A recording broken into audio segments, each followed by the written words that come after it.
Айыл тургундары үчүн өз алдынча киреше табууга, чакан ишкердикти баштоого шарт түзгөн социалдык келишим долбоорунун кезектеги баскычы.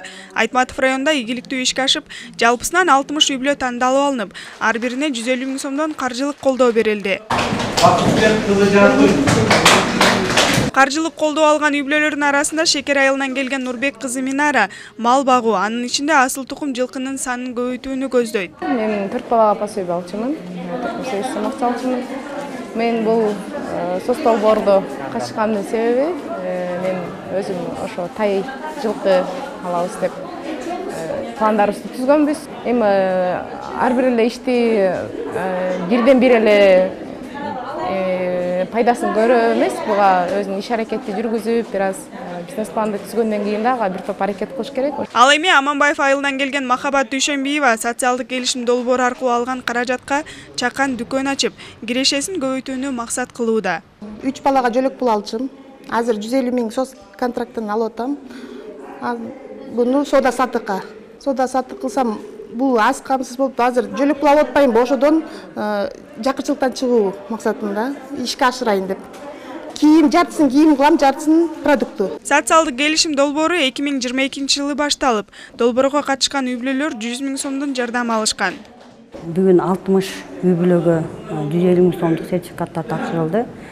Өкмөттүн токтомуна быйыл өзгөрүүлөр киргизилди. Себеби дегенде 2022-23-24 жылы 100 000 сомдон алып атса, бүгүнкү күндө 150 000 сомдон берилип жатат. Себеби дегенде биздин район ошо мал чарбачылык жакка ыктоо максатында малдарды ала баштаган. Ошо малдардын баасы өсүп кеткенине байланыштуу биз сунуш келтиргенбиз. Ошо сунуштун негизинде быйыл бааны 150 000 сомго чейин көтөрүлдү. Жалпы Айтматов району боюнча 3 жыл аралыгында 825 үй бүлө долбоорго катышып, каржылык колдоо алышкан.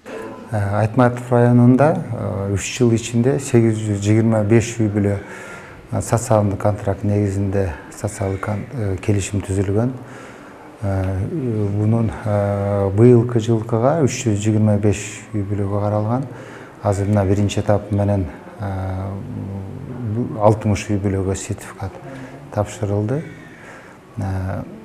Бүгүнкү күндө Айтматов районунда көбүнчө мал чарбалык, тигүү боюнча ушул тармактар менен иш алып барышат. Социалдык келишим долбоору аркылуу мамлекет ар бир жаранына эгер аракет кылсаң биз сага шарт түзөбүз деген мааниде кол сунууда. Өз кезегинде жарандарда жоопкерчилик алып, ошол колдоону туура пайдалануу менен турмушун жакшыртууга умтулушу шарт. Гүлзада Бакаева, Чыңгыз Бокошов, Айтматов району.